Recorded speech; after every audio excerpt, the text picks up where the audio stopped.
है और मैंने रोटी खाई है। मेरी प्रार्थना है बाबा, मेरी पूरी तपश्चर्या आप ले लो, लेकिन बेटी को ठीक करो। रात्रभर साधू रडला, रात्रभर, आणि पहाटे एकटाच उठला आणि त्या झोपडीकडे. साधू झोपड्याच्या पुढं, सूर्याचा उदय झाला.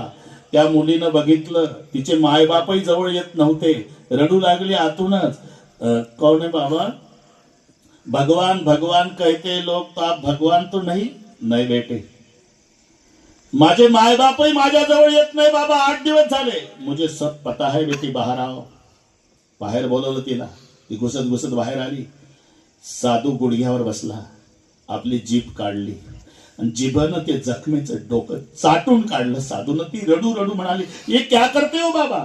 साधू का धर्म निभा रहा हो बेटी. मतलब दुनिया में जिनको कुत्ते भी नहीं स्वीकारते ना बेटी, उनके लिए हम साधु लोग कभी कुत्ते भी बन जाते बेटी. मी का सांग